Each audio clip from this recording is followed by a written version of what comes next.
벨기에 헨트의 성 바보 대성당에 있는 600년 전에 그려진 이 거대한 제단화. 활짝 펼치면 천사와 성인, 벌거벗은 아담과 이브까지 12폭 안이 사람으로 가득 찹니다. 반 에이크 형제의 헨트 제단화.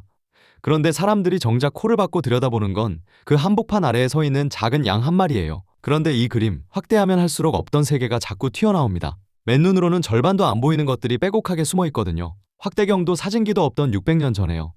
반 에이크의 롤랭제상의 성모. 그 그림보다도 3년이나 먼저 그린 게 바로 이 제단화입니다.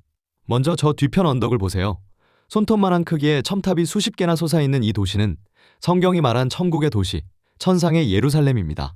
양이 올라선 제단 아래 이 풀밭도 그냥 초록색이 아니에요. 식물학자가 세어보니 종을 구분할 수 있을 만큼 정확한 꽃과 풀이 무려 75종. 그중 이 새하얀 백합 한 송이는 순결을 뜻하죠. 오른쪽에서 걸어오는 성녀들을 보세요.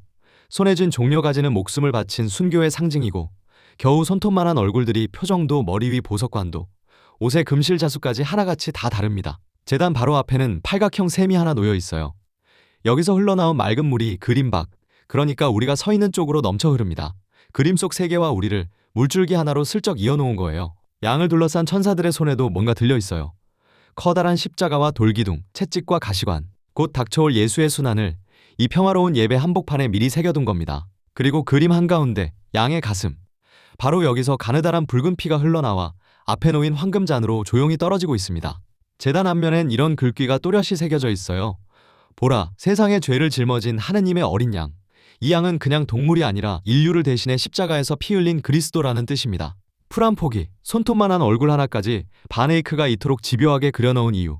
이 들판이 그저 풍경이 아니라 그리스도를 맞이하는 천국의 정원이었기 때문입니다. 그러니 언젠가 이 그림 앞에 서거든 멀리서 보지 말고 바짝 다가가 보세요.